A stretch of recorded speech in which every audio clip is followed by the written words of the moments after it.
I move that Standing Order 67.3 be suspended with respect to this head. The question is that Standing Order 67.3 be suspended. All those honorable members in favor, please say aye. Those against, please say no. Me think the ayes have it. Standing Order 67.3 is hereby suspended. Divert the government business. Prior to the suspension on yesterday's date, this Honourable Chamber was debating the Appropriation Bill 2025 in the Standing Finance Committee. We revert to the Standing Finance Committee.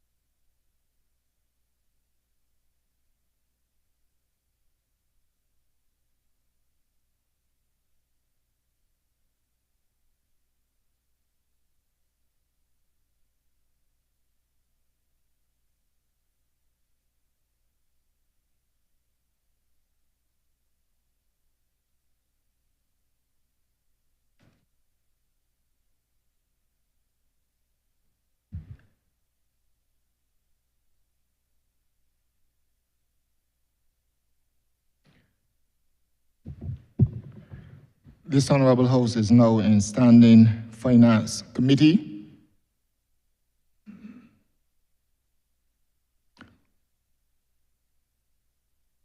Let me quickly remind honourable members of the House and those public officers who are in this session with us. Questions to the Minister shall not exceed 3 minutes. Questions to the Minister shall not exceed 3 minutes. A member is allowed 3 supplementary questions.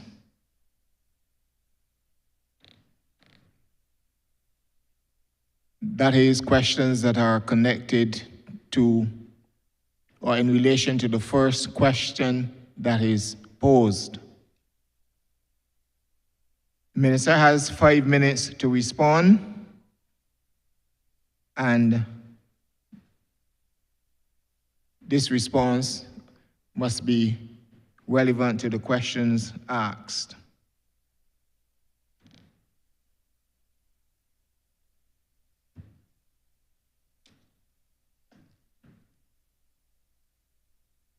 Public officers, when you're addressing the chair, you indicate your name and the position which you hold for the records of this House. Thank you. Honourable Member for St. James, Honourable Member for St. Michael West. Thank you, Chair. Good morning to the Honourable Deputy Prime Minister and the Honourable Parliamentary Secretary and your team. First and foremost, I would like to congratulate you, Honourable Deputy Prime Minister, on the job that you have done and the prolific nature in which you have gone about the business of the people of Barbados, dating back to last year with the Mill and Pave program that was implemented ahead of Cricket World Cup. And I want to also add that in the context of the last administration and the fact that virtually no roads were done, the mere fact that, it's not my constituency, but I could drive from Norman Niles all the way through the back roads to the airport and not hit a bad road. Whereas in the past, when you go up Borden Hall, and you had to scotch on to the side of the road and let another vehicle pass. So I want to commend you with that. And I'm also very encouraged with your presentation yesterday in terms of using the different technologies applicable to the right situation, especially with the backdrop of climate change. That along with coordinating with the relevant departments and ministries in order to get it right for Barbadians. And I want to commend you for that. Now, with my first question, it's apparent from my time on the ground that Barbadians look at newly paved roads a little differently now. They're very cynical. So they will tell you, man, I'm glad to hear that you finish our road, boss, but you know, when waterworks come in, you know what's gonna happen. Or, you know, with all the rains and everything, there seems to be a quicker degradation of the roads. So they're a little more cynical. Now, my first question is, everyone here knows what happened with the little boy, the Carrie, when he was trying to cross the road there on President Kennedy Drive, and he was struck by the car. And he came from Westbury Primary. Usually he would come with his older brother, but he got a little ahead of himself and got into trouble. Now, what is more apparent to Barbadians nowadays after that incident is that it's not just about paving a road anymore. People are more concerned about safety. They're concerned about speed bumps. They're concerned about mirrors. They're concerned about crosswalks.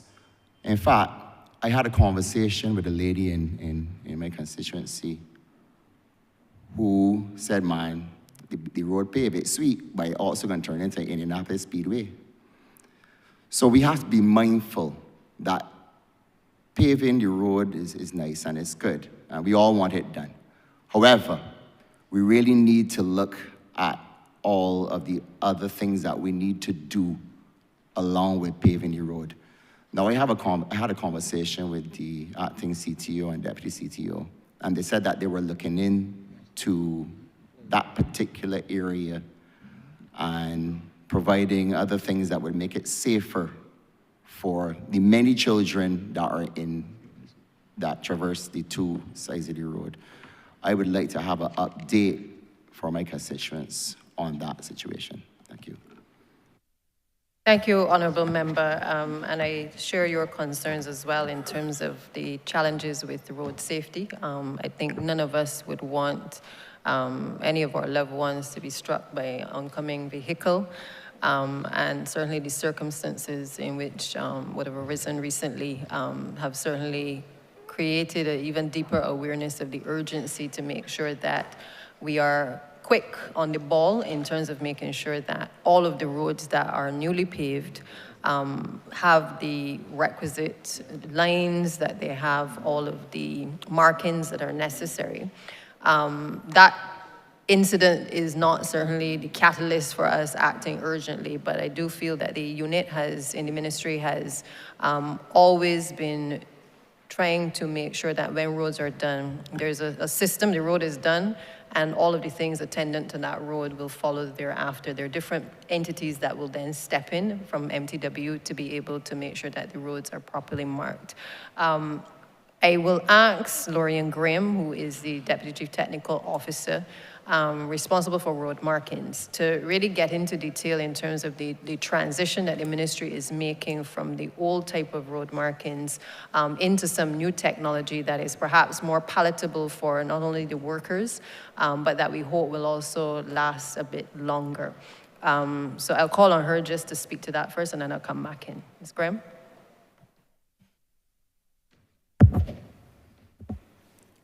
Good day. My name is Lorian Graham. I'm acting Deputy Chief Technical Officer for Design Services. With regard to road marking in a general sense, the Ministry of Transport and Works makes a consistent effort at the start of each school year and midway through each school year to refresh all school crossings, primary and secondary school crossings across the island. Additionally, as we move through parish by parish, we refresh crossings and road markings. And following new roadworks, as Minister mentioned, we try to reinstate and make clear what rules road traffic is supposed to follow. As you may be aware, over time, some of our road markings have not held up to the wear and tear and the weather. And in this financial year, we are going to trial some different types of road marking materials. Previously, we have used water-based and oil-based road marking paints, and we've also used hot apply thermoplastic. We will be trying to use cold apply thermoplastic to see if it gives the longevity that hot apply thermoplastic previously gave. Additionally, while crossings are necessary road safety features to allow persons to gather and wait for a safe place to cross, we are aware that in urban areas, dense urban areas, there are many points of desire to cross where persons of all ages would not necessarily go to the designated crossing points to go about their daily business. The city of Bridgetown and its environs does have a lower speed limit than the rest of the island, which is currently 60.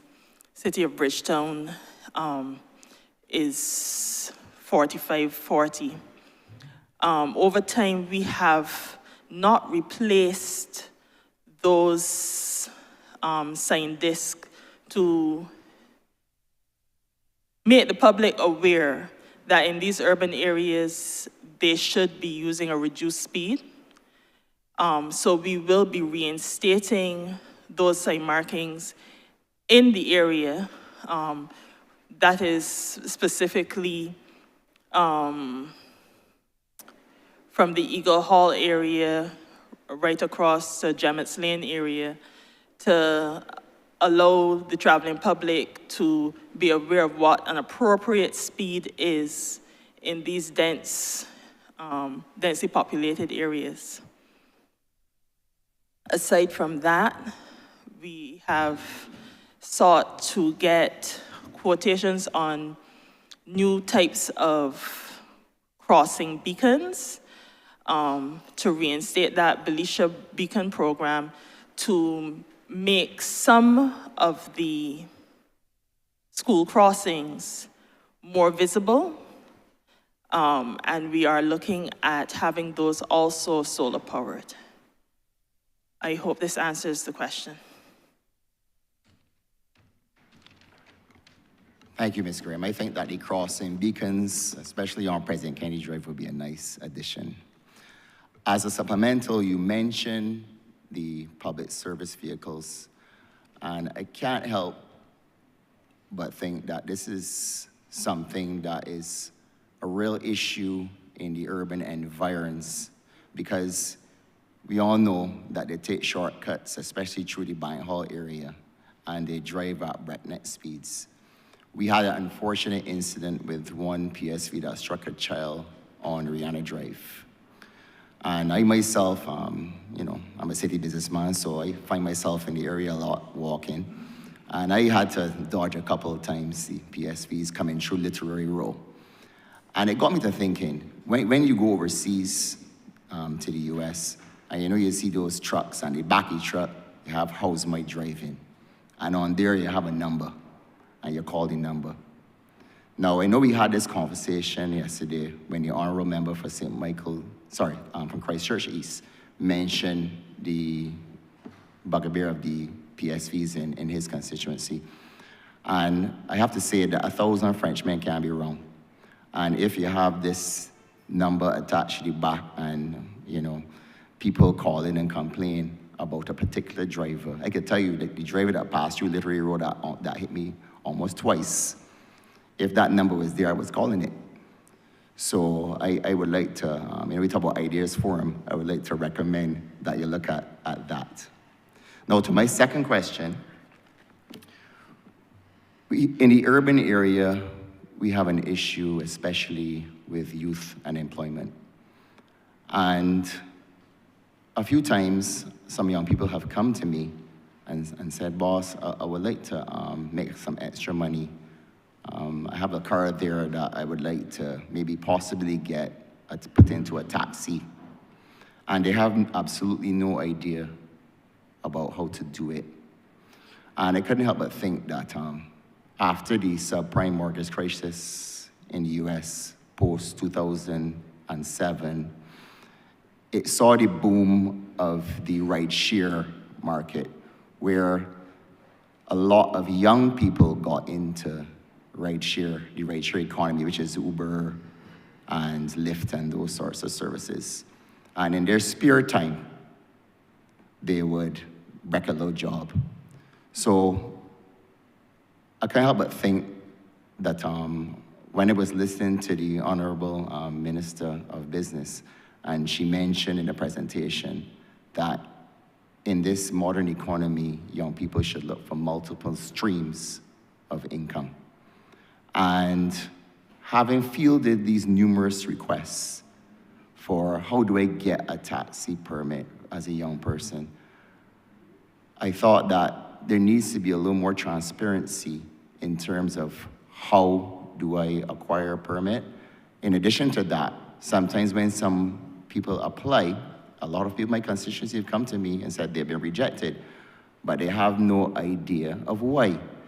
Now I know from last estimates, Honourable Deputy Prime Minister, you have mentioned that under your tenure, that you've cleaned up a lot of the issues that persisted especially under the last administration. There seems to be a lot of funny business happening there. But what I want to ask here today is how can we have more transparency in how these permits are being granted? Thank you. Okay. Thank you, Honourable Member. To answer your first question, we are going to be providing a hotline for the general public to be able to call. Not to, as we would say in Beijing parlance, to rat on anybody, but really to highlight both good behaviors and bad behaviors, because this is not intended simply only to call out the bad behaviors, because we have a lot of persons within the PSV sector who have done exceptionally well. A lot of them, even as we try to sensitize the drivers and even the owners of vehicles as to the change that we are attempting to make, many of them have actually come on board and said that they want to be a part of the PR campaign.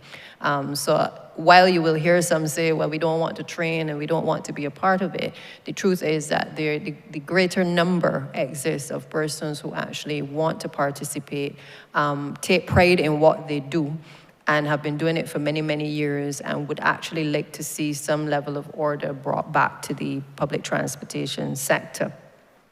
In addition to that, as I said yesterday, the sensitization is actually ongoing. We have had a number of persons who have registered. I think about 50 persons so far have actually started the training. There are about 800 persons. If we are able to get the additional classes, we're trying to do 2 classes at the Barbados Community College. If we are able to get those in stream, then we would be in a position by the end of this year to have all of the stakeholders sensitized, with a view then to begin with the use of the hotline as well, to help to start to actually change behavior in the sector. So I am reminding you and this House that it has been 16 years before any level of order has been brought to the sector. To say it has been a runaway train is to be glowing in my comments about what has transpired. But we at the Ministry and certainly Transport Authority, and with the help of the police as well, are determined that we will work with the sector and the stakeholders to continue to sensitize and to make sure that we can turn things around in short order. Your question in relation to permits is one that As I said yesterday, and perhaps you were not in the chamber when it was raised by another honourable member, but we did address this issue of permits, and I will reiterate again that we view in this government the issuance of permits as a form of enfranchisement to our people. There are many young people who, you know, are interested in participating in this sector, and we have determined that we want to encourage them, hence why we have introduced the regulations to make sure that they comply with a certain level of order. And in terms of being able to access the permits, there is a system which is in place in terms of the application procedure, which I will ask Ms. Holder, who's the Director of Transport Authority, to just take you through so that you can see that once persons are aware of it, it's a rather smooth process. Sometimes there are some backlogs because the number of applications are relatively high. But again, I'm sure you can appreciate that there has to be a vetting process. And so in that vetting process, a number of questions are asked about persons in terms of their knowledge, obviously, of the public transportation sector, the rules and regulations, you know, and we determine, obviously, through the Transport Authority, where, I guess, we need, or how many persons we need to be able to augment the Transport Board in terms of their own buses as well, to be able to provide public transportation for the country. So I will ask Ms. Holder just to take us through the step-by-step process so that you are clear and that you can convey that to your constituents as well. Good morning, Ruth Holder, Director of Transport Authority. In terms of the application process for a taxi permit, taxi permits for taxis, maxi taxis, tour buses, ZRs, and minibuses, the maximum capacity is determined by Cabinet. In October of last year, we got an increase in terms of the number of tour bus permits because we were practically at our highest number. At that point, it was 180. We were at 180 with no more permits available. In relation to persons interested in applying for a permit, you go to Transport Authority's website, you make the application based on the category that you are applying for. If you're applying for any of those permits with any categories that are determined by Cabinet, you have to go, the person undergoes an interview. The interview process is done by a panel of directors of the Transport Board. That panel, based, as the Deputy Prime Minister mentioned, they ask you a series of questions, and based on the responses, the determination is made at that point in time, either yea or nay. Those applicants, the determination actually goes over then to the board, who ratifies the decisions of the committee. If it is a yes, the person gets an approval letter, or office contacts the person. If it is no, Transport Authority responds to that person indicating the reason why the permit has not been issued. So it's not that you just send a blank letter saying you've been denied. We inform you as to the reason for your denial. As you can appreciate, and general public can appreciate, we do have to scrutinize people. The only way, in our view, as it is right now, that we can determine who is fit and capable is by an interview process. It's similar to a job. You have a job fair and 200 people show up. So you have to go through the vetting process to make that determination. There are a number of people who apply on a monthly basis, and it's a task. Our committee, we meet every Tuesday and Thursdays between 2 and 4:30 to try to do some interviews. And then on one Saturday per month from 9 until 4:30, we do mass interviews. So I hope that does answer your question. But what I want to say to you in relation to those public service vehicles that you see coming through Bank Hall and speeding, et cetera, if you can only share that information with Transport Authority. The insurance companies know that we take action. The Permanent Secretary knows we take action. The Commissioner of Police knows that we're taking action and know what action that we're taking. So, but we can only take the action if you share the information with us. If we have the information, then we can reach out to the owners, and the owners as well know that we take action. So we do take action as we see fit based on the parameters that we have available to us. So if you can share that information with us, it would help. Not only us, but the general public. Thank you. Thank you for that. And for my last question, my apologies to you, Honourable Deputy Prime Minister.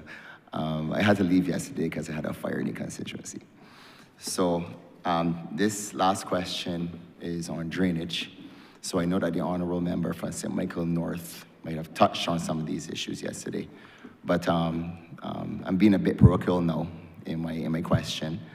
Obviously, in the urban area, there's a very intricate network of canals, and quite frequently they become blocked up. And I do appreciate what you mentioned yesterday, Deputy Prime Minister, that sometimes individuals are guilty of polluting in their own environs, and we really need to engage in education and PSAs to try to curb that behavior. So I do appreciate that.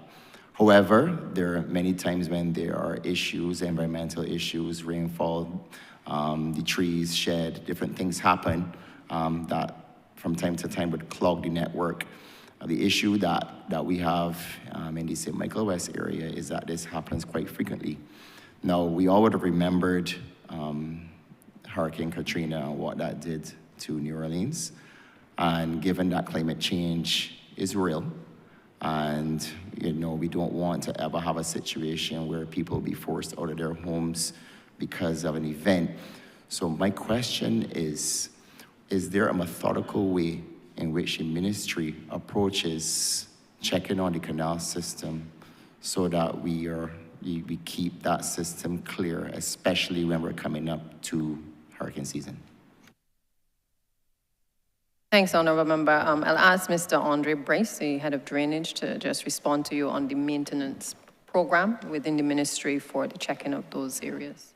Good morning. My name is Andre Bryce. I'm the STO acting in the drainage unit.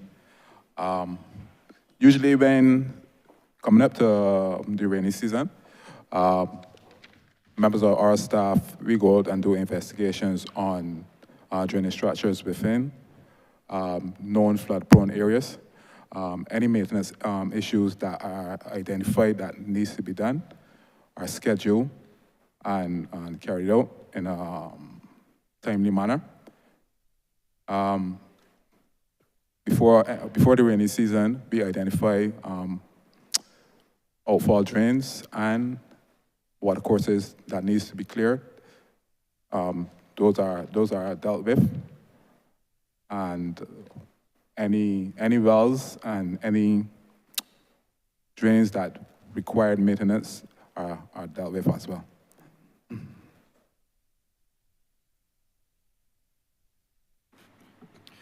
Mr. Bryce, as a follow-up to that, this is a specific question.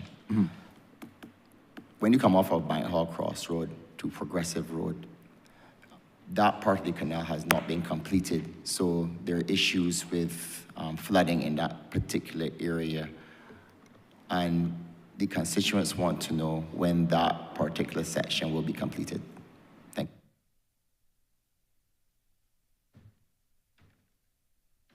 This is drainage work that was not completed, that's what you're saying? But I have to investigate that. Within the beginning of the next financial year, we will deal with that. Thank you. Thank you, Chair.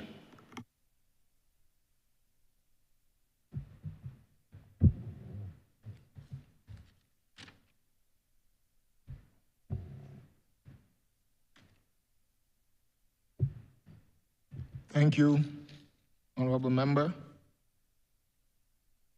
Honourable Member for St. James South.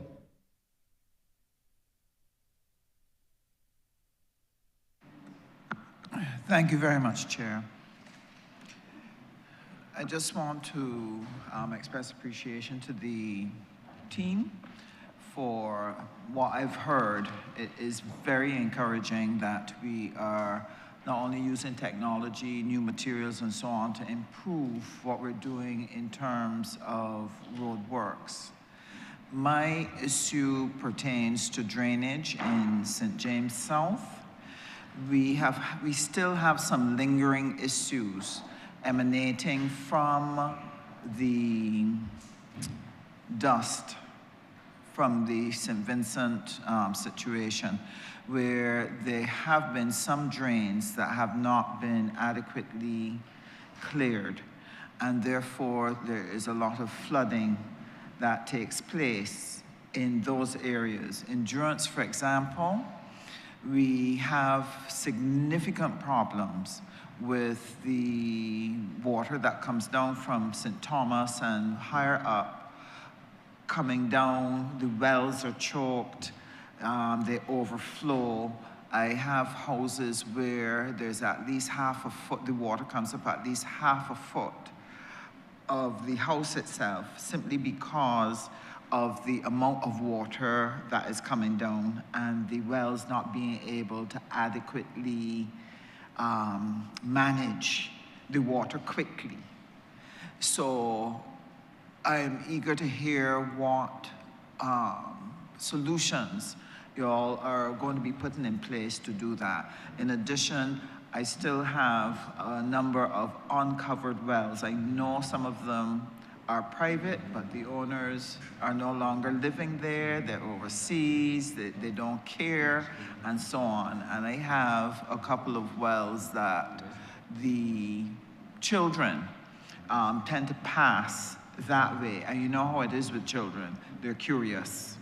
And therefore, my deep concern is about people falling into the wells. So I just want to hear what is the program for drainage and wells and so on. And I know things take time because it's a lot that you're doing and you're stretching the resources. So I just want to get an idea of when we'll be able to see an improvement in relation to things like the drains, the wells, and so on, to cope with flooding and the dangers to the population. Thank you, Minister. I think you can appreciate that the concerns that are raised in respect of things that are urgent, we try to respond to the public as quickly as possible.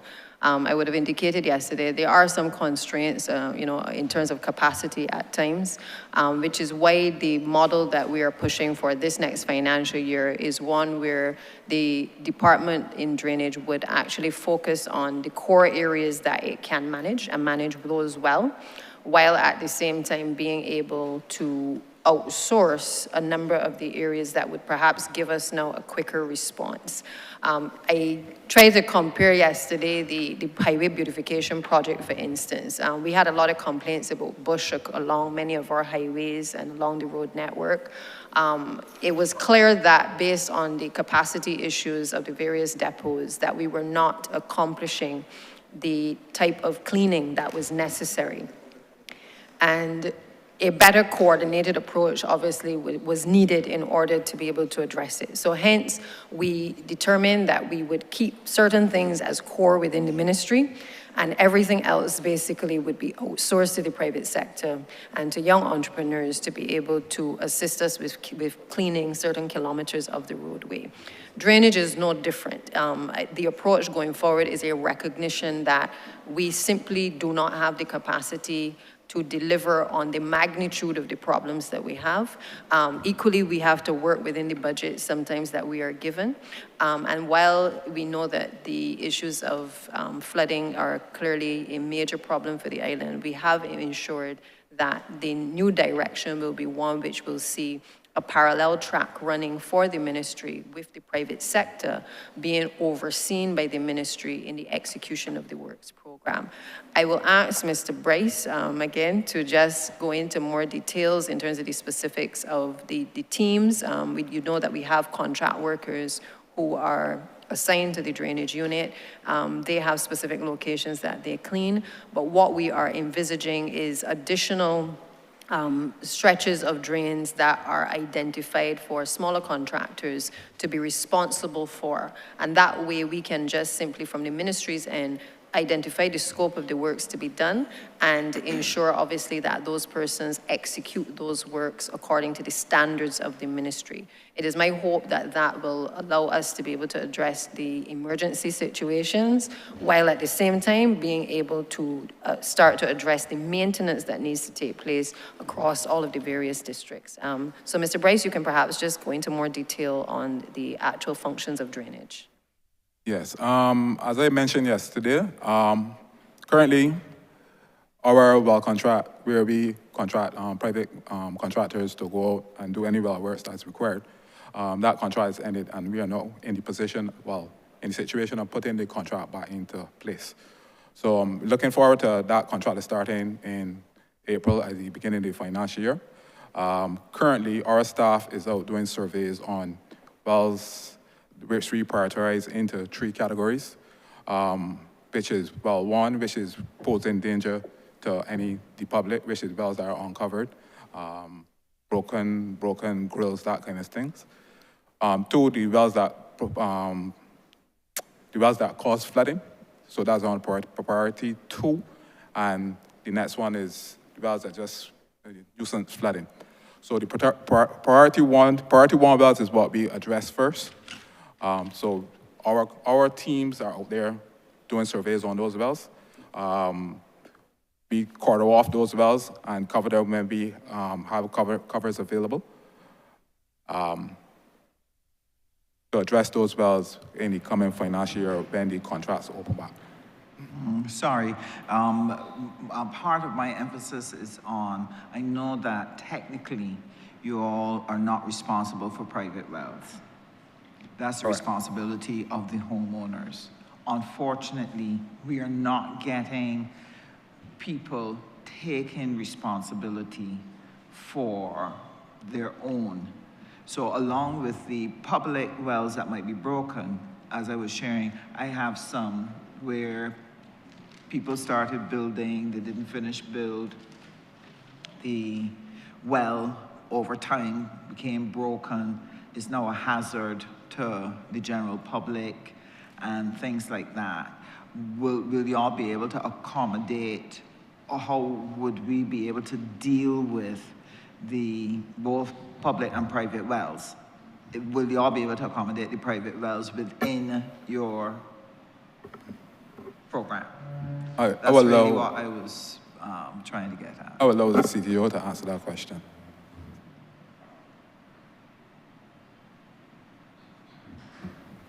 Chair, if you allow me, I'll speak to this question. Dave Scantlebury, Acting Chief Technical Officer at MTW. The Prevention of Flooding Act allows us to go into private property and to deal with wells, especially in cases where there is great danger. Generally, you have to give a house owner about 14 days before you go on, as well as notice by affidavit.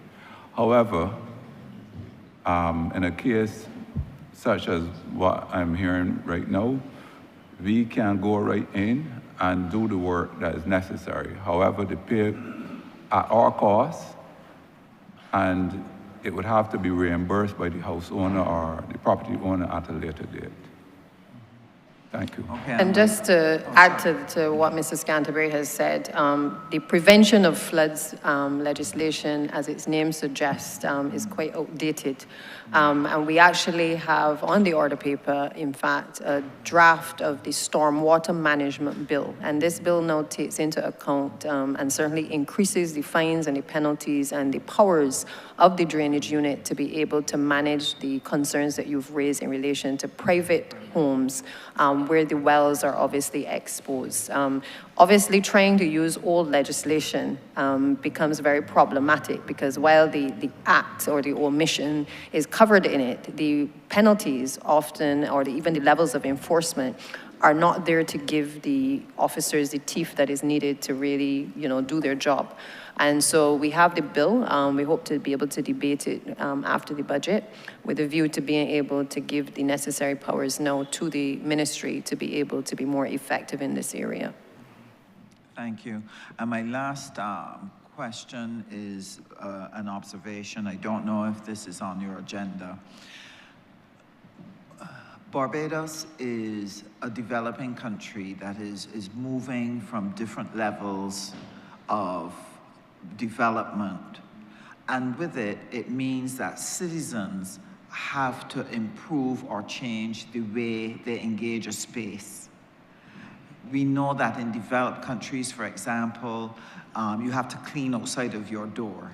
You have to make sure that you shovel your snow, that you put out the garbage at the right time, that there's certain disciplines that have to be built into the population as you seek to move to higher and higher levels of development. We are having a struggle, whether it is with garbage that impacts on flooding and so on, or people not taking care of their property or not dealing with their wells. What are we doing? I know this might be something that goes across a number of ministries, but what are we doing in terms of doing the education, along with the legislation, the education to help citizens to understand that they need to do specific things as well? Because more and more, that same citizen is believing that the government should do it, not understanding that the cost is prohibitive when the government has to do it, as opposed to the individual citizen being disciplined and taking responsibility. So I just want to know what we're doing to help bring our population along in their education and civic behaviors. I think your question really speaks to a wider issue within the ministry of how do we deal with educating people generally about not just the issue of littering and its impact on the environment, but generally how do we educate the public about, for instance, road infrastructure or bridge infrastructure, and what are the differences? Because I hear a lot of people commenting, and I appreciate the enthusiasm to try to be knowledgeable on the area of roads and infrastructure. But the truth of the matter is, those are things where you are observing what is happening and you may have an opinion, but the truth is a lot of the detail is with the technical people in terms of why decisions are actually made. We have made some effort, I think, in the last year trying to promote and to educate the public about what the ministry does. And also how certain behaviors impact on the ministry as well. So you are perfectly correct that it is a multifaceted approach that would have to be taken in terms of various ministries. Ministry of the Environment certainly will have to be involved, and particularly the Sanitation Service Authority.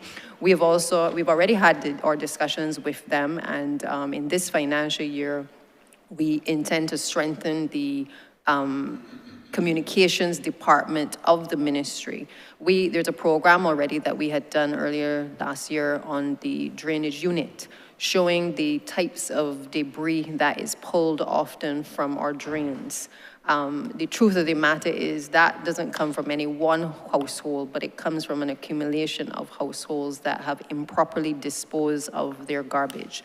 Or in some cases, we see people just throwing things indiscriminately out through a car window, not understanding and appreciating the impact that that is going to have on the environment. So we've started a series of programs called Transport in Motion, which looks at not just road infrastructure, it looks at the drainage, it looks at public transportation in an effort to start to tell the story about the things that MTW is doing, but also, as I said, the impact that people's behaviors have on the roads as well and on the infrastructure in the country.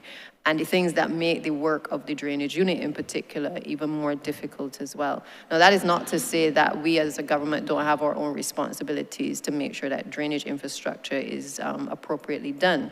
But what we do find is that a lot of the items that are pulled are clearly coming from households. And we want in this next financial year to be able to create additional programs and public awareness that would allow everybody to realize that they have a stake in keeping the country clean, in working with the drainage unit to make sure that they clean and clear their drains as much as possible, and of course to alert us where there are certain challenges so that we can mitigate the impact of flooding in various communities. So that is definitely on the cards for the next financial year to ramp up the programs. And I'm hopeful that we can also do a program which would look at the infrastructure now in a different way, because as I said earlier, what we find is that there's a lot of misinformation, and in some cases, people inform themselves about things that they often do not know. Certainly coming to this office, I think I can speak for the parliamentary secretary and myself, we have learned a lot from the technical team, and I appreciate the fact that I came as a blank slate, but I believe that I will take away from this ministry a lot of knowledge about the infrastructure of Barbados, and I think all of the ministers who preceded me will say that as well.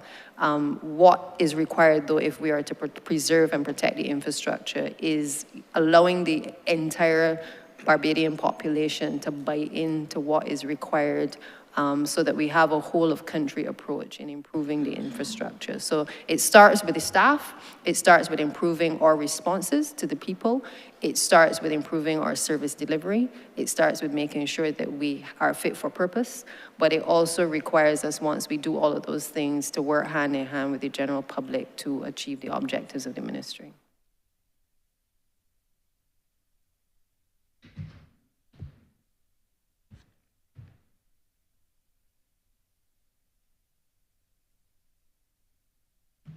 Thank you, Honourable Member for St. Michael East.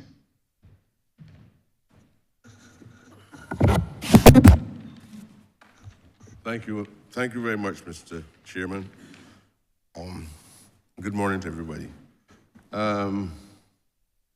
Minister, I am going to concentrate, hopefully, exclusively on parochial matters in St. Michael's East. I'm a constituent there, and I'm also a privileged man to be able to represent the people in a place from which I've sprung. I'm very passionate about this community and would love to leave a legacy that I've contributed to the transformation of this old plantation pocket in the city, in the parish of St. Michael's, called St. Michael's East, but also a large percentage of the land space is an old plantation that used to belong to the royal family and the Lassalles in England. When this black man left Parliament, I must be able, even in my grave, to communicate with the living forces and to know that they respect me for the work that I've done. First of all, it is an extremely dark area. Dark in the perception of the general public of Barbados, and also dark in terms of the environment in which the village exists. Even the term village seemed to perpetuate the immediate lineage of that plantation history. Madam, I would like the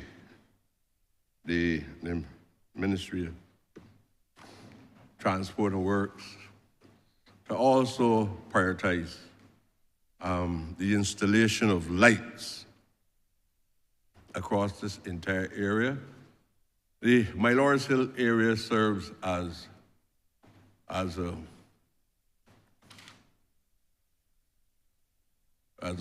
buffer area. If you look at Mylors Hill, the straight road going up to St. George, you would not be fully capable of drawing a perception of the distinction of what is on the main road at Mylors Hill and the other communities to Liquors Village. And I would love you to work with me hand in hand. We got some mischievous people down there spreading propaganda too, and I'm told that they were sent. I would like you to share with me the efforts in transforming this area into a more urbanized type of community. So that's why I'm asking, how soon can you assure me that with this kind of view about Liquid Village, that you can install a number of lights across the village itself? No need for me to tell you all the social challenges that we are experiencing there.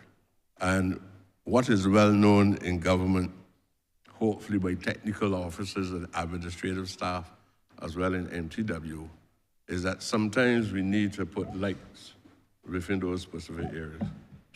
I understand the rule, Mr. Chairman, but you know, sometimes life requires more than simple sentences and short speeches. So, Madam Minister, kindly, I hope that I'm clear enough. I'll try to put some coloring around it, deliberately to bring clarity to my major concerns. I would love to be able to explain the other social challenges which I have in order to rationalize the demand, the urgent demand for the lighting inside this specific area. Thank you, Honourable Member. I will say to you that you need to focus on what you are doing as opposed to what others may be trying to create mischief in your area about, and I will leave that there. To your question regarding streetlights, I would have indicated that we have currently in the estimates the sum of $2.5 million, which is a significant reduction from what is accustomed to be included in the estimates. Usually it's around $6 million that is expended on streetlight infrastructure. We've drawn that to the Ministry of Finance's attention, and I'm hopeful that by the end of these estimates that we're in a position to see the move in relation to taking that number back up. And why, Honourable Member, is because we recognize, like you do, that the number of requests that we get for streetlights and the attendant issues that arise from us not being able to respond to the requests in turn causes issues in relation to crime and other social issues which you are quite familiar with. And therefore, we want to be in a position to be able to continue the works plan with the Barbados Light and Power to be able to install a number of the streetlight requests that we have received across all constituencies. One of the things that we have started to focus on is wherever we are doing new roads and new infrastructure to work with our utilities coordinator and the utility company to ensure that those roads are allocated the necessary street infrastructure. It still means that in the residential areas of which you've spoken, there is still a dire need for streetlight infrastructure. And I would also have mentioned yesterday the donation of solar lights that has been received. The first batch has been received from the People's Republic of China, and the second batch is currently in the port. And it is our intention as a government to also, once these lights work for the purpose of what we have intended, to explore with the Chinese government the possibility of being able to procure additional lights that will actually help us to light our communities. So we're in the pilot phase of the lights, the 430 solar lamps and poles that have been donated graciously by the People's Republic of China. But the second phase is to ensure that if these work, they may actually hold the solution to helping us to accelerate the constant requests that we get to light poorly lit communities and certainly our city center areas. So just like you in St. Michael Southeast, I share the similar concerns. Densely populated areas, I believe, require a different level of intervention than some other areas. And we are certainly hopeful that the solar light program may be able to address the concerns that many of you have in relation to the streetlight infrastructure.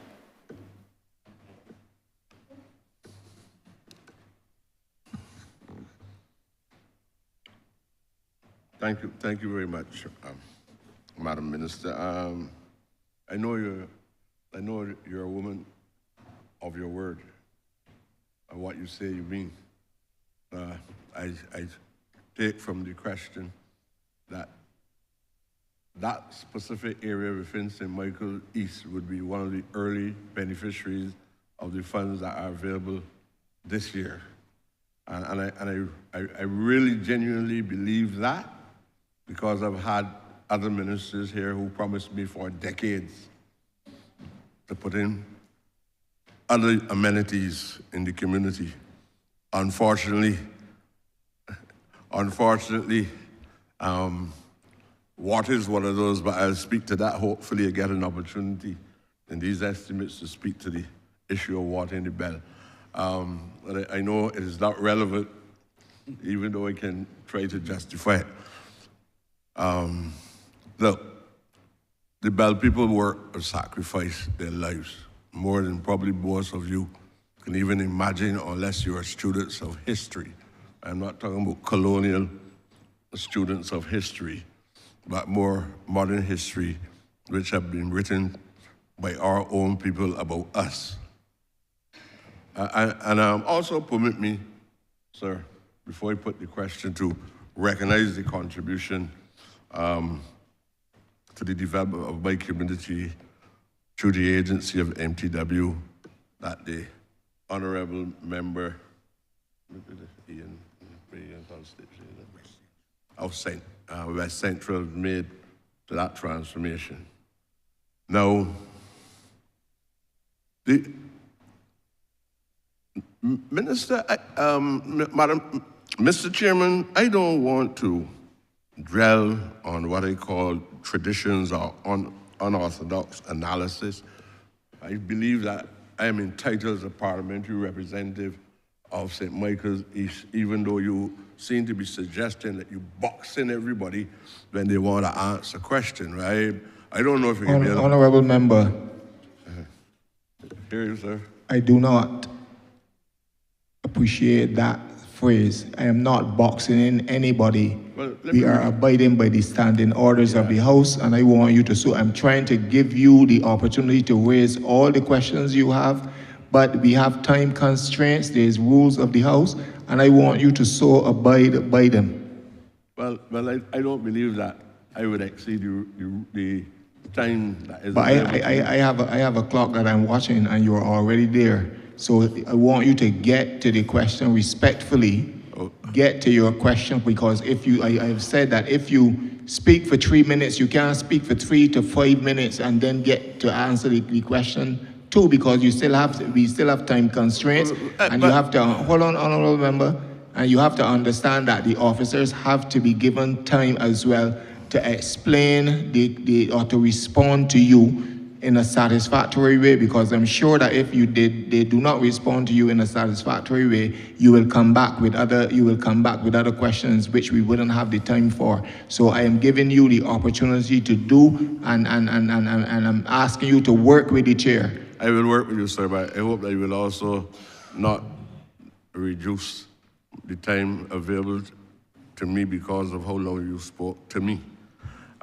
Sir, I'm just saying that in order for you to understand why some communities, the people, at the end of the day, you look at the physical environment, the external environment, but many times you come to a conclusion about the character of the people that live within the environment, because you see the physical features. So I'm saying that I'm trying to change the physical features there, so that I will get an opportunity during my time to also change the public's view about the character of the individuals who live within the area. Sometimes titles, and that is why we changed Petty Hole in St. Philip and found a different name for it, and I can cite examples. All I'm asking, sir, is that, all right, let me go straight. Minister, there is a link road, unpaved, with large boulders protruding upward. People stamp their toes. People suffer with all kind of, we call it stone bruises, on their feet, because they have to walk a long distance from the bottom, the western side of Licorice Village, and they have to come right up the train line. We have actually given people the privilege to upgrade a specific area of the trail line. I don't know what role the ministry played, but I am now asking that that part of the trail line that comes from Lickridge Village, straight up to the standpipe, up to the east, which is Bell Gully, that we now pave that entire road, and all the additional amenities will come along. But I have been here for a long time, and I've been promised that this physical transformation would occur. And I believe that the physical transformation will also help in transforming the character, the public's view of the character of people who live in that community. So I'm asking the minister if she does not feel, if she feels the same way that I feel in relation to changing the physical environment, in order I can also change the general public's perspective of the community itself. Honourable Member, you're asking me if I feel the same way you do. I feel passionate about my people in the same way you do. I feel passionate about building out the infrastructure across the country in an orderly and systematic way. So I think there's consensus in terms of those feelings. As it relates to the area that you mentioned, I can only speak for my knowledge in terms of being in this position. It has certainly not been raised with me previously. Now that it has in this forum, I will certainly ask for the officers to assess that particular area to determine what can be done, as I do when any other member of parliament or any other person in the various communities raise with me a road or an area or anything of concern. I try to go to the technical teams and seek their consult in terms of what we can do and not do. So I regret that you have not had the response perhaps that you deserve and that you can relay that to the people of your constituency. But certainly know that you have raised it in this forum. I will certainly ask the team to take a look at that road, and we'll be more than happy to join you in the exercise of actually taking a look and helping to determine where we place that. We are doing a number of other roads in your constituency under the current program before the end of this financial year. And we are working through those because we did a few during the Mill and Pave last year as well. In terms of sharing the resources, I would have said, and will reiterate here, that with 30 constituencies, we don't have the luxury of picking and choosing where we apply those resources, bar the fact that in some areas, for instance, the Scotland district, they have taken more of a drain on the resources of the budget for infrastructure in this ministry than any other corridor. And so while we are working right now to be able to address the St. Michael roads under the Focus Roads program and some of the others that would not have had attention under the Scotland District project because those designs are obviously in progress, I can assure you that we are trying to level the playing field whereby your constituency certainly is on our radar to make sure that you have a few roads done and that the infrastructural improvements are made over the course of this next financial year. Thank you, Madam Minister. The final question. Yesterday, I heard a lot about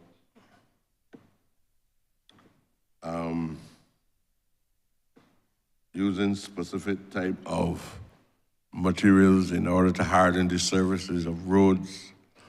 I know sometimes we have a lot of diverse opinions on these things, but this government was on a path since the 1990s of introducing concrete roads all across the various territories, especially in urban Barbados, what also influenced the thinking of the leadership at that specific time, former Prime Minister Owen was the need to transform all these tracks and things across Barbados. We know how these things evolve over the years, and we decided to use concrete rather than asphalt in order to construct footpaths, right-of-ways to lands that were signage internally, and I believe that that program was successful. I don't know what is the issue now in relation to reverting to that kind of program. But I think that I have a concrete road in Barkers, and there's no difference between that concrete road and the roads made out of asphalt, or what we used to call tar and grit on the Service City Road. So I'm just asking if it is the government's intention to reintroduce, because I would love to see it continue, but to reintroduce the concrete road program across urban Barbados.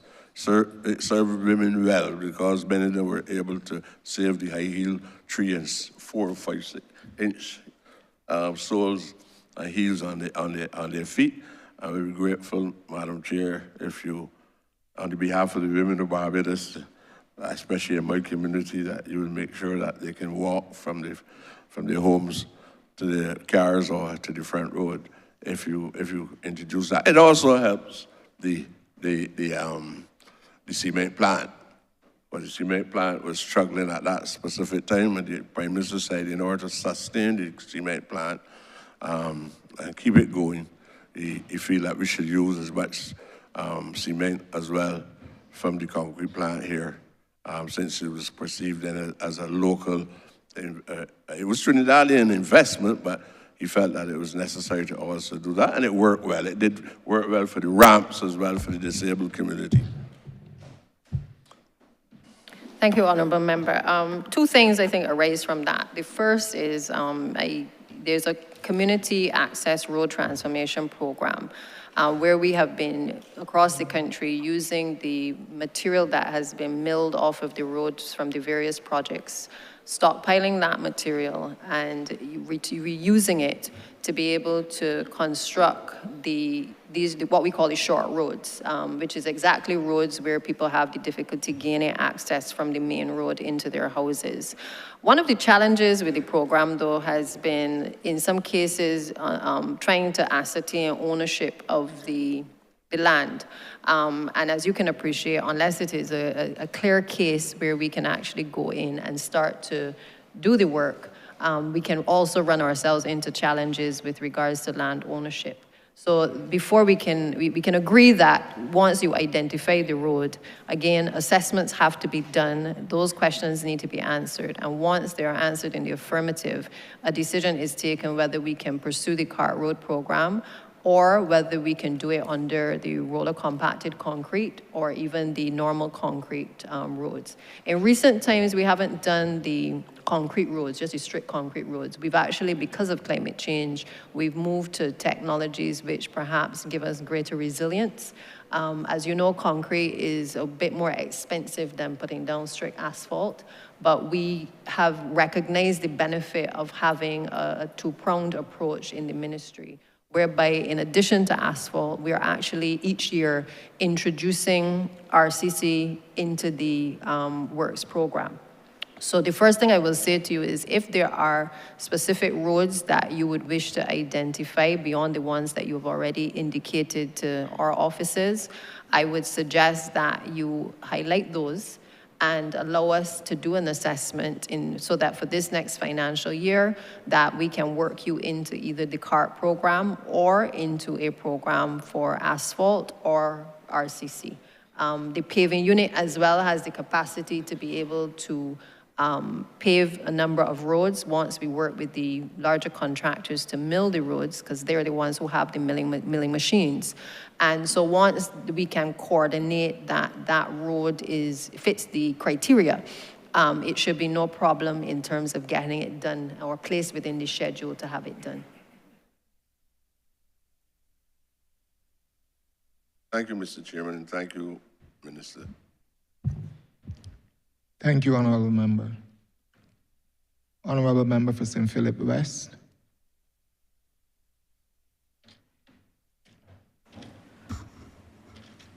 Thank you, Mr. Chairman. If you'd permit, one of my questions is broader, and then 2 of my questions are more related to One the of your questions constituency is broader, and one is more related to the constituency that I represent. And if you would permit me that latitude, I will seek to do Once so it with fits speed. within the criteria under this ministry. It absolutely does. That's not a Absolutely problem. does. Thank Proceed, you, Mr. but Chairman. you may proceed, but keep it tight. Absolutely, will do so. I'm going to start with the broader issue, Mr. Chairman. And first, I want to thank the Transport Board for the conversations it has started to have with the ministry with regards to the possibility of having staggered hours for schools and how that could impact transportation in the country. In that regard, also, with regards to transportation for schools, my question is about the augmented capacity. Is there any opportunity for augmented capacity for the transport of students who have to go to special needs schools? While we are making additional spaces, while we are seeking to add additional resources to those schools that will take students with special needs, even those that are non-governmental, our concern is that a number of parents are telling us they can't get their children from home to the schools. So they may have room at the schools, they can get into the schools, but the problem is those students cannot travel on the regular transport system.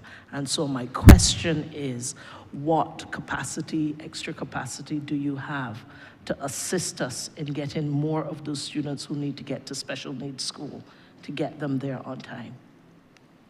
All right, I'll take the first question that you've raised in relation to the staggered school hours. Certainly when I was minister, this was a front burner issue in relation to beginning the process of staggering school hours, because we recognized that the traffic on the road was particularly high in the early morning period. And for children getting to school, it was very problematic, as well as even some of the adults trying to get to their workplaces. One of the things that we did then was we started to look at having dedicated school buses working with the school system, with the ministry. Transport Board had worked with us well in order to be able to make those changes. I believe now we have Lodge, St. Michael's School, and QC, who are the schools that presently start before 9 a.m. And we initiated a pilot back then to be able to determine the effectiveness of being able to make that transition. Obviously, there are a number of factors that go into making that change. Obviously, the consultation with the parents, the willingness of the principals and the teachers, and our engagement with the unions as well to make that change. But we have certainly seen the benefit for those schools where the hours are before 9 a.m. for a start, in terms of the ease of traffic in what we considered highly trafficked areas of the country. Apart from Harrison College, that is the only school that we do not currently provide a dedicated school bus to. And our discussions, I believe, for this coming financial year will be with your ministry in relation to extending the pilot to something more permanent for the rest of these schools across the island. And so we look forward to having those discussions as to how it can be done, obviously with the additional complement of buses coming hopefully by May. We should be in a position to see a better rerouting of our buses and a more reliable service. And by the end of this year, certainly by December, it is our hope that we will have the additional 31 buses added to the complement that would allow for us to allocate the resources even better for the school system as well. It has always been the case that we've tried to prioritize our school children. I think we went through a period where our children were almost left on the side of the road on mornings and on afternoons. And with great effort and commitment from both the ministry and Transport Board, I can say that we have dedicated the resources to make our children in this country a priority to get to school. Obviously, the TAP program allowed for the supplementing of the transport board buses, and we will continue to ramp that up, obviously, to allocate the resources accordingly. But in the next financial year, those discussions definitely will commence with the country and the various stakeholders with a view to looking at how we can stagger school times to allow our children to go into school earlier, but also in some cases to encourage the earlier end of school for our students as well. One of the things, Minister, though, that I also felt, and I'll just share this because I think that this will certainly come up in our discussions, is that we needed to be able to have more extracurricular activities taking place at the schools, which would allow perhaps a later pickup time in some cases for our students. And I would hope that we can work with the educational system to be able to explore how we can do so that we can get the working public off the road as quickly as possible, but equally then be able to make a quick turnaround to be able to have the school children also removed from the educational institutions. So that, I think, answers your first question, but I will also ask Ms. Linda Holder, Chief Operations Officer of the Transport Board, perhaps just to speak a little bit wider to the discussions and the works that have been made thus far in progressing this issue of staggered school times.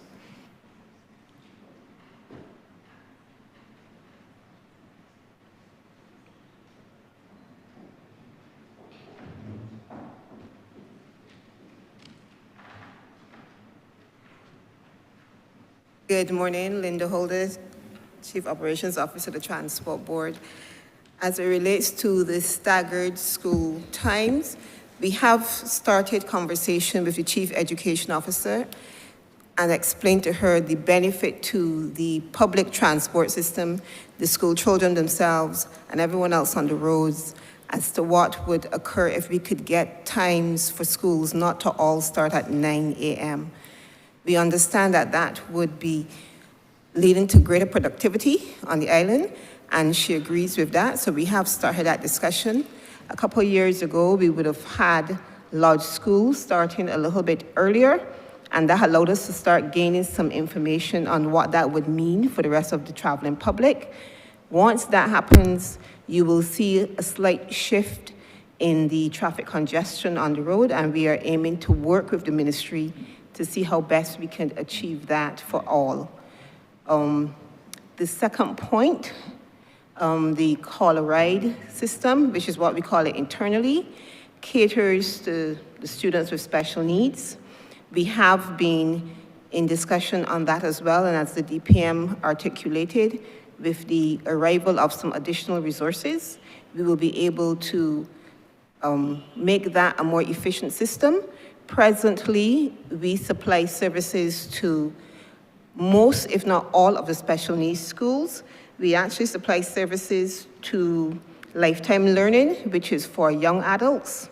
We also supply transportation to Ellerton Special Needs, Erdeston Special Needs, the Derek Smith School, the Ann Hill School, Charles F. Broome Special Needs, and the Chalmers School. And we move these students around during the day, as long as they're at school, and then we also do some external activities with them. But it is, of course, a case of capacity. So once we have some additional resources, we will then be able to improve on that. I hope I have answered your query. Thank you. Yes, it tells me that help is coming. And so thank you very much for that. Mr. Chairman, I'd now like to address my other question to St. Philip West situation. Now, as you know, Minister, through you, Chair, Woodburn has been a flood-prone area for as long as we can imagine. Many attempted fixes have been done over time, including over the last couple of years where we have really lessened some of the flooding in some areas, but the truth is that we need a more permanent fix. Now, the community, we met as a community, and a proposal was submitted to the ministry. And in fact, I believe it was at one of the Community Speaks events that a proposal was given. Minister, I know that you said that some consideration had been given to that within the ministry, and that there was some provision for short, medium, and long-term plans. And I'd be very interested to find out when can we expect some relief, given that we've provided the solution. I believe it's been costed, I don't know. And so when can we get some relief in that area? Thank you, Minister.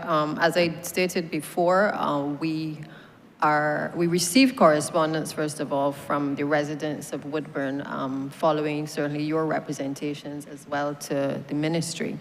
And we directed that correspondence, which contained a very detailed report of recommendations from an engineer. And we shared those with the Drainage Department. They were able to review and to start the process of dealing with the short-term challenges and issues that needed to be addressed. I will ask Mr. Bryce, however, to perhaps just provide a more technical response in terms of what efforts are actually being made, both in the short term, the medium term, and the long term.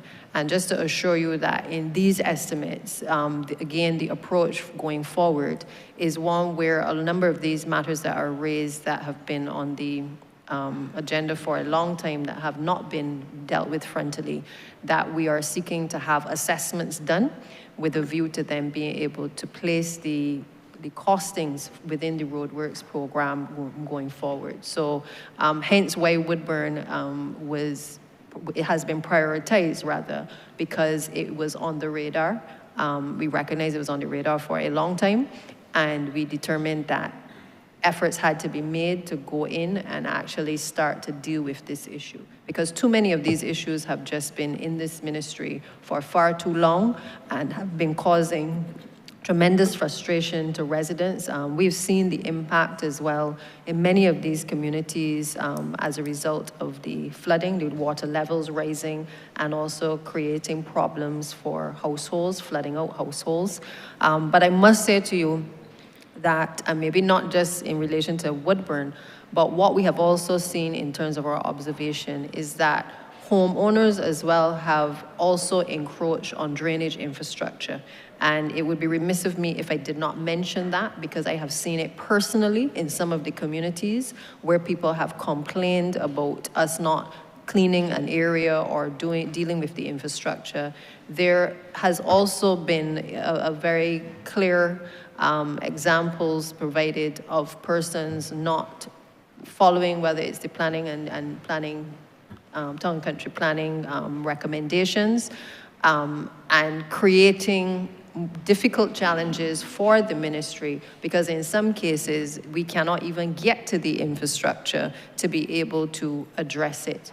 Again, the legislation that is coming will tighten the approach that the ministry can take and allow the officers to have more teeth to serve notice on persons, so that they are given a period of time within which they will have to address the issue. If not, the ministry will step in and correct the issue for the benefit of all of the residents, with a view to being able to seek compensation back from the individual offender. So I'll ask Mr. Bryce just to speak specifically to the Woodburn area and the challenges that we are seeing there and the solutions that we have found as well. Okay, my name is Mr. Bryce. As I mentioned before, as Senior Technical Officer in Drainage Department. We received the correspondence from the residents from Woodburn in regards of solutions to the flooding problems. We reviewed it and we agreed with the recommendations. So what we are doing, we're going forward in a three-phase step approach. The first stage is to deal with, well, identify the, they mentioned 6 wells within, that would be north of Woodburn in the Cairngorm area, right? So we will identify those and address those while cleaning them, regrading the land so the waters will run to the wells itself. The second phase will include land acquisition, and this land acquisition would be for the introduction of detention and retention ponds in the same lands above Woodburn to retain the water that runs across, that is from the rum factory, to prevent the water from getting into Woodburn. So that the second phase would be the land acquisition phase, and the third phase would be actually the construction of the retention ponds, the detention ponds that is needed within that area, or any introduction of any wells that are needed. So that'd be the 3 steps that would be taken for Woodburn. The first stage, we are looking to start at the beginning of the financial year, which would be the cleaning of the wells, maintaining the wells, reconstruction of the wells, that kind of thing. And then the second stage will follow after that.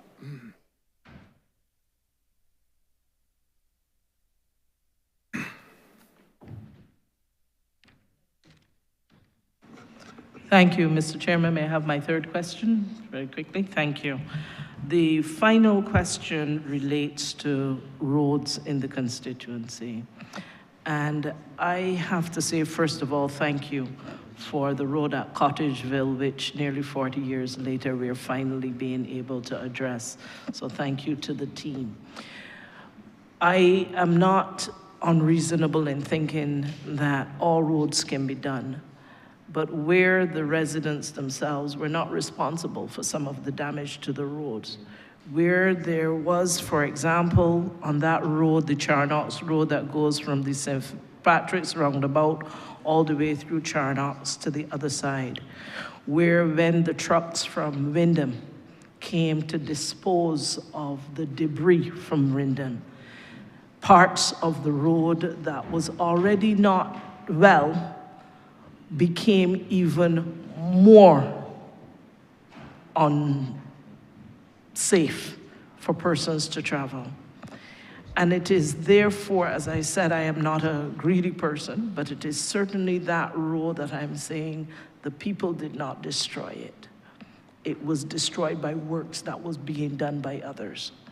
Is there any scope in any flexibility for that road to be considered at this time? Because there are school children from the Gordon Walters School that are there.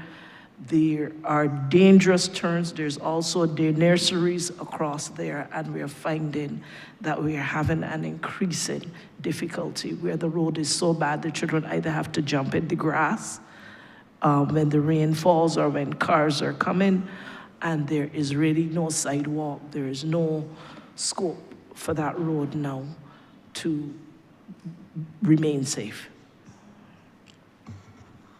I think, Honourable Member, when we would have done our checks of that particular road, it is one of those roads that was put into the CAF program and then subsequently taken out. I really can't speak to deterioration caused as a result of the construction at Wyndham. That is not certainly what the technical team have also indicated to me. But I think more to your point is that the road is now in a position where it requires some attention. And while we are doing Cottageville in your constituency at this present moment, which is the road that has not been done for about 40 years, I assure you that we can certainly assess this road. And if we do, the truth is that it sounds as though, based on your comments, that it is a road that is likely to require sidewalks to be put in and possibly drainage infrastructure, which, as you can appreciate, will take some time to have it designed. So I know that we have plans in this financial year for another road in cutting across your constituency, which is Congo Road. Farm Road, Congo Road. Farm Road, Congo Road, which I'm told is perhaps in a worse condition, and which we have already gone out to tender for. There were a number of roads in this financial year that we determined would be prioritized for the next financial year, and that particular road is also on the radar for reconstruction of the road to be done in the next financial year. So I will place the roundabout from St. Patrick's to Charnock certainly on the list.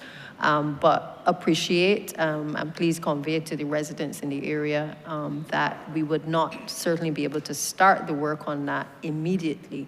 What I can ask the team to do is to perhaps take a look at the road and see if we can do any remedial work on it as an interim measure before we actually are at the stage where we can do full reconstruction of the road. Thank you, Mr. Chairman. That concludes my questions. Honourable Member for Christchurch East Central.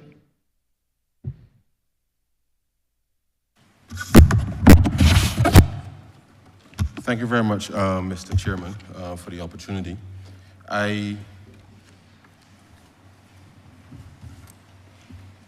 You may recall, sir, when you were minister in this ministry, that we were requested to submit for consideration of the ministry at that time some roads that we felt were of priority for repair and reconstruction across our various constituencies. And at that time, I recall very clearly submitting 2 specific roads. One was to repair Water Street and to install sidewalks, sir, between Milton Lynch and Christchurch Girls, because up until that point, children literally had to walk in the road to get to school safely. And the other, sir, road that I requested of the ministry was Highway T. And for the benefit of the chamber, sir, you would recall that Highway T is the road, it's commonly known as Lodge Road, but it leads from Henry Ford roundabout at Newton all the way down to Oistins. And anybody that knows that road, sir, knows that on evenings, in particular, the workers, as they exit their work from Newton Industrial Park, would equally walk down Lodge Road, as it is called, in the road, whilst the traffic, and anybody knows that road, the traffic on that road is significant, given that it is a leading artery with respect to the transit of people to the south. You will recall, sir, that the request to deal with Water Street, as you may recall, sir, was done when you were there. Now, I raised this in particular because it was told at the time, sir, that Lodge Road would be placed under the CAF program, which I understand the mechanism quite clearly. And each year, as Minister responsible for Finance, I've given this ministry more resources under the CAF program to be able to accelerate works, actually more money than would have been requested. And I focus on this very clearly, sir, because once I listened to the minister respond, because I came into the chamber as she was responding to the honourable member for St. Michael East. In the course of the last, is a little more than 18 months now, sir, 2 persons have died, lost their lives, actually, in vehicular accidents on Lodge Road. The first incident, sir, the driver was a constituent, not too far from my constituency office on the way up. The second instance, sir, the person killed was a constituent, and that constituent, sir, was walking up Lodge Road on the right-hand side. Now, coincidentally, sir, the person was struck from behind. So imagine cars are supposed to be driving on the left-hand side of the road. The gentleman is walking on the right-hand side of the road. I don't know what happened. but it was a hit and run. And up until this point, there's been no person found responsible with respect to those deaths, to that particular death, sorry. I raised this matter with the ministry as a matter of public safety.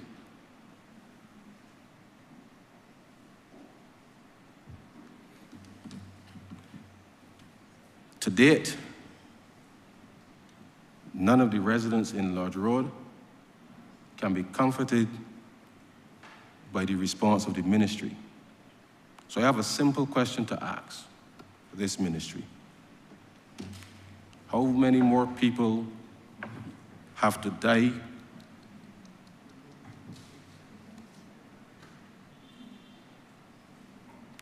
walking on Lodge Road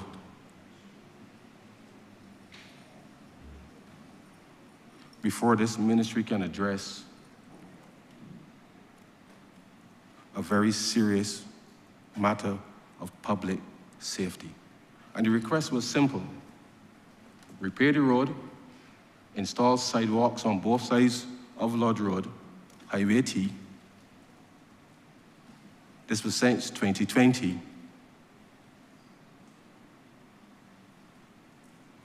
And nothing has happened on Lodge Road.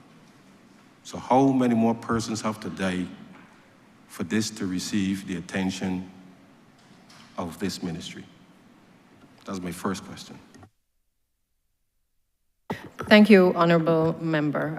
I think you are also well aware that the CAF funds are from a budgeted sum, which we draw down from each financial year to be able to execute the works for roads that require full reconstruction.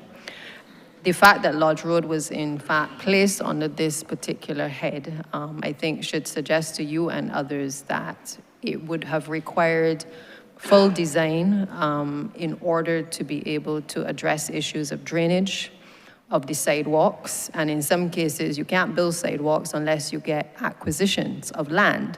I traverse that road quite frequently to get from the South Coast to the highway.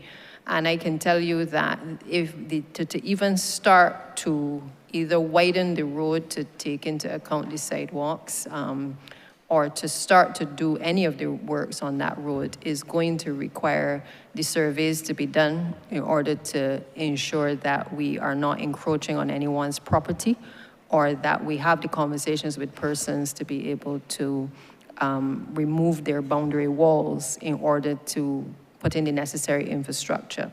In essence, what is required for Lodge Road is really a design and build. And I can tell you, during the Mill and Pave program, we had looked at that road as a priority road to be placed on the Mill and Pave. The challenge came, however, when we realized the amount of work that was going to be required in order to be able to place it within that program. And it simply was not possible to place it there. We are at the stage now where the coordination with the utility companies is taking place. Once we have that in hand, then the design and build proposal can be put out there for persons to then start the designs for MTW to review. And it is our hope that we can work it within the works program as soon as that is completed. So I regret the tone that perhaps by not doing the road that we have caused deaths. As an attorney, I think, I know better than most that I don't know that you can insinuate that the ministry has caused the death of somebody because they haven't done a road, because there's so many roads across the country which we haven't done, and we are not being accused of killing anybody. What I think your motive for saying it is to perhaps encourage us to pay a little bit more attention a little faster. But I assure you that it is not lost on me or my team that people have lost lives on that road, and that there needs to be a degree of urgency to be able to address the issues that would prevent anybody else from losing life. But I certainly cannot sit here and agree with you that it should go there, that MTW does not, and its technical team does not care about people's lives, or that we're in the business of not doing a road and it has cost persons' lives. There are lots of factors that relate to accidents that has nothing to do with MTW. I think where we are at fault, I would be the first to put up my hand and say that we are at fault, but I don't think that we can accept responsibility for those comments at this stage. But I assure you that we will get to it. Certainly the assessments this financial year, and then moving forward, we will certainly urgently seek to be able to enter into arrangements to start the reconstruction of that particular road. As a follow-up, Mr. Chairman, I do not think that anybody on Lodge Road would be comfortable with the response from the minister, because I raised this matter last April. Last April. And my question here this morning is not about the fact that you have to do designs and you have to do the necessary works. What I would love to understand is matters that relate to public safety. Why does the ministry take as long as it seems to be taking to have these matters addressed? So I'm not saying that in any way that the ministry contributed to the deaths of the persons. I'm simply saying that a situation has arisen where you have had deaths taking place on a major artery. The resources are available, and the ministry seems incapable of responding to the mission. And there is nobody that I can explain to on Lodge Road. And coincidentally, just by coincidence, Mr. Chairman, when the landlord of my constituency office refurbished the constituency office in 2021, the gentleman who lost his life with a hit and run was the gentleman who painted the constituency office, Mr. Chairman. And therefore, I don't come here to embarrass anybody. The gentleman walked from his home down the road, painted the office every day, whilst the ministry was supposed to be doing the work in all that time from 2020 until now to have the designs done. I have personally put money into, I have personally increased the acts of this ministry in these votes to have these matters addressed. I do not believe that I can go to any of my constituents on Lodge Road now and give them a satisfactory answer. And that is regrettable, because with respect to the allocation of funds, there's no excuse in this matter whatsoever. So I'm not saying that the ministry is responsible for anybody's deaths, because those persons who were driving were negligent with respect to their actions completely. But I fundamentally believe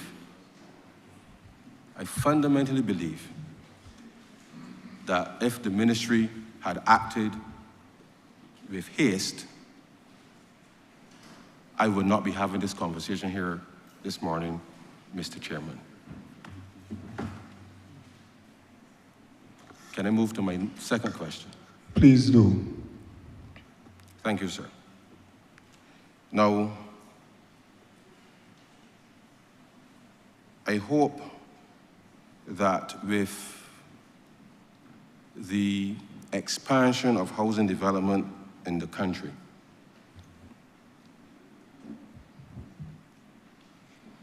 we have seen on the Cox Road which is between the roundabout by Coral Ridge, going all the way down to Blackman Gollop.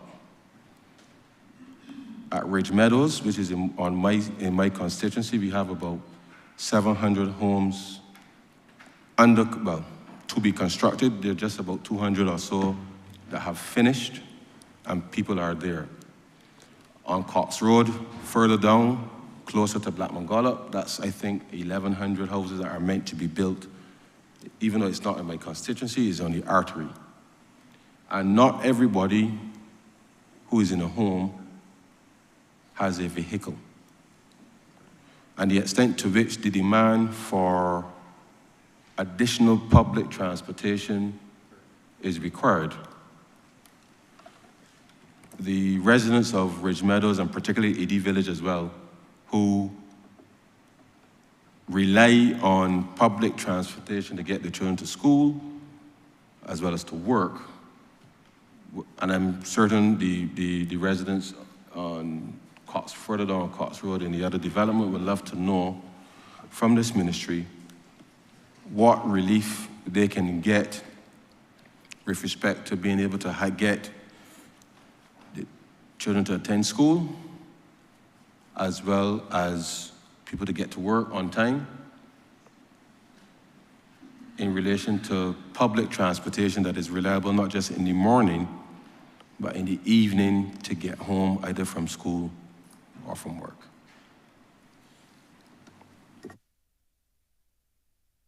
Thank you, Honourable Member. I will ask Ms. Linda Holder or Mr. Fabian Wharton, I'm not sure who is at the table, to perhaps respond to you to address the specific concern you have raised.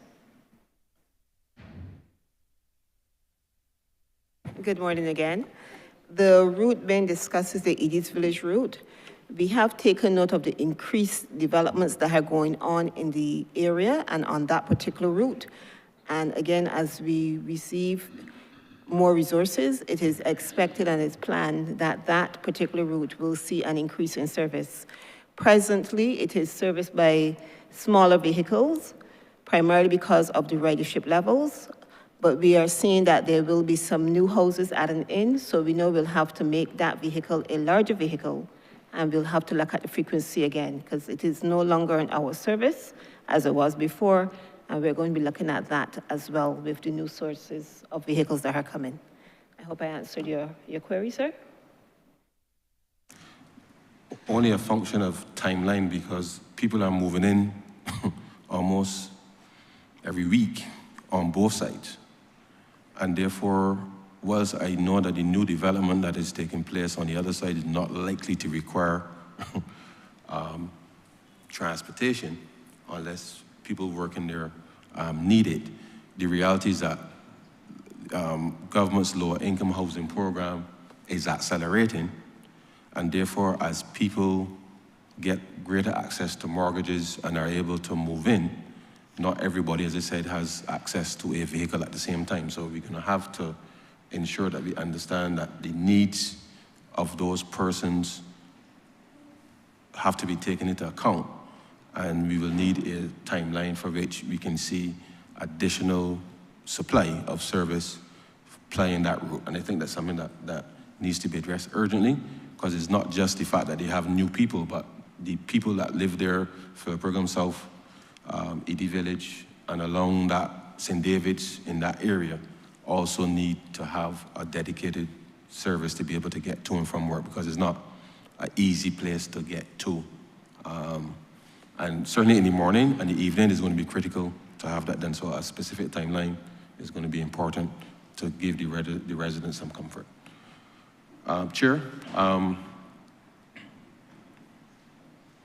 my last question relates to drainage now.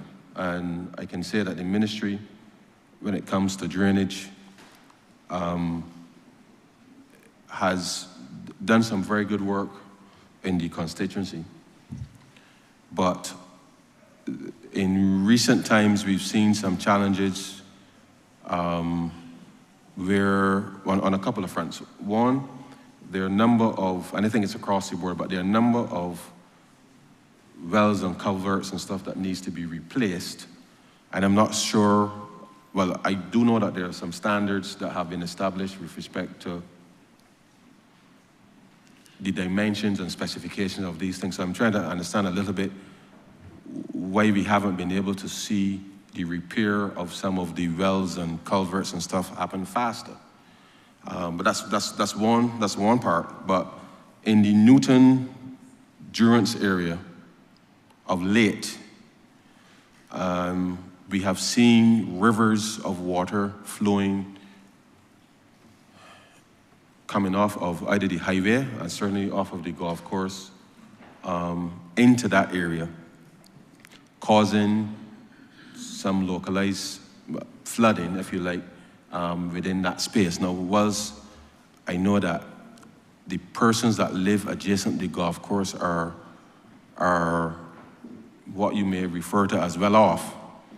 The reality is that the water flowing down the hill still has an impact on them, and therefore we have reached out to the ministry for what really is to be the intervention that either has caused that to happen, and what would be the remedy for this thing to no longer take place, because it's at least now 2 years that every time the rain falls, the videos speak for themselves. I mean, literally, I don't remember, I think it's Ridgemont is the name of the road, but literally, there is a river created that floods all of the houses on the golf course side.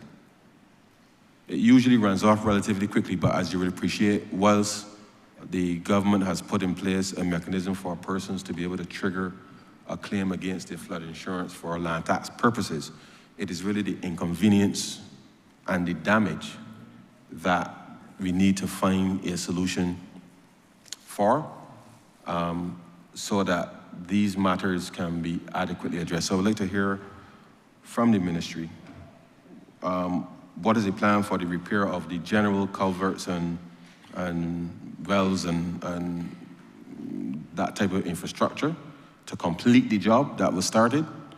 And then what is the plan for this specific intervention as it relates to the flooding on Durance and Newton in relation to what's happening in recent times? Thank you. Thank you, Honourable Member. I will ask the head of drainage just to repeat himself again in relation to the plans for the drainage unit, and also to address the specific issue in your constituency that you have raised. Yes, the drainage unit is aware of the situation. And just let me bring to the attention of the Honourable representative of the area is that part of the problem in Durance is that the water sheds across the golf course into the road. Now, the ministry has written the owners of the golf course, bringing them aware of the situation. Now, as you should know, in the Act, it speaks of owners of land keeping flood water at them and not allow the water to enter onto other people's properties. I'm not hearing you clearly. I'm not hearing you clearly. Okay. I said that the ministry had written the owners of the golf course, bringing them aware of the situation where the water is sheeting across their land onto the road and causing... Okay. You can hear me now? Okay. The ministry has written the golf course, making them aware of the situation where the water is sheeting across the golf course into the road. And that is part of the problem. We are awaiting a response from the golf course. The drainage unit could go ahead and do their maintenance with the infrastructure. If any infrastructure needs to be replaced or repaired, we will go ahead and do that. A survey will be done within the area to identify the maintenance work that needs to be done. But the golf course needs to keep their water on their lands. So to sum up, yes, we will carry a survey within the area and do maintenance work as needed, but that's not going to solve the full problem. So, quick follow-up, Chair. Has anyone from the ministry actually gone to the golf course? Yes, we visited the.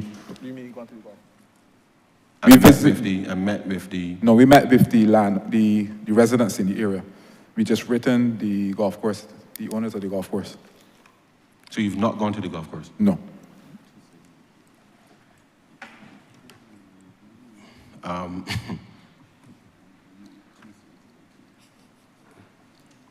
I rest, Chair.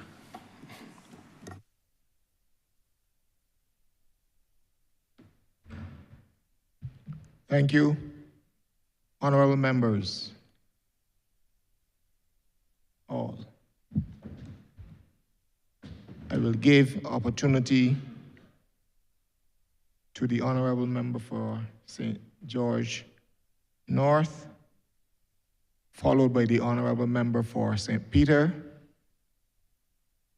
The opportunity to ask your question, and then we have to wrap up.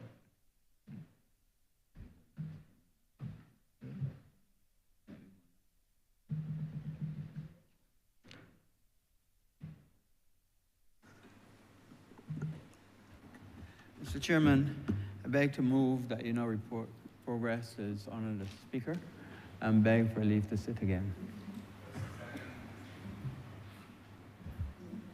The question is that we do not report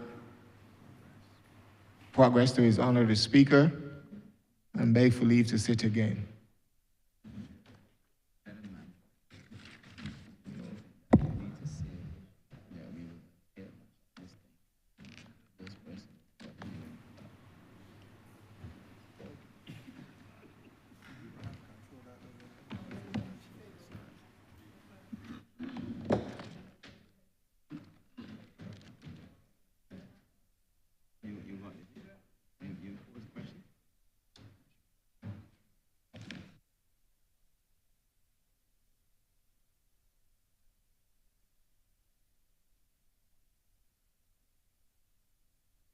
Honorable members in favor, please say aye.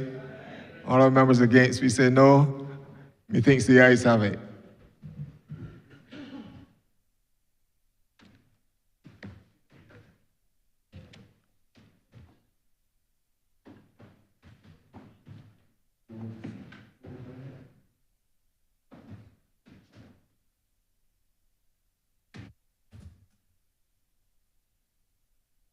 Reported progress and ask and request leave to sit again. Member for Christchurch West.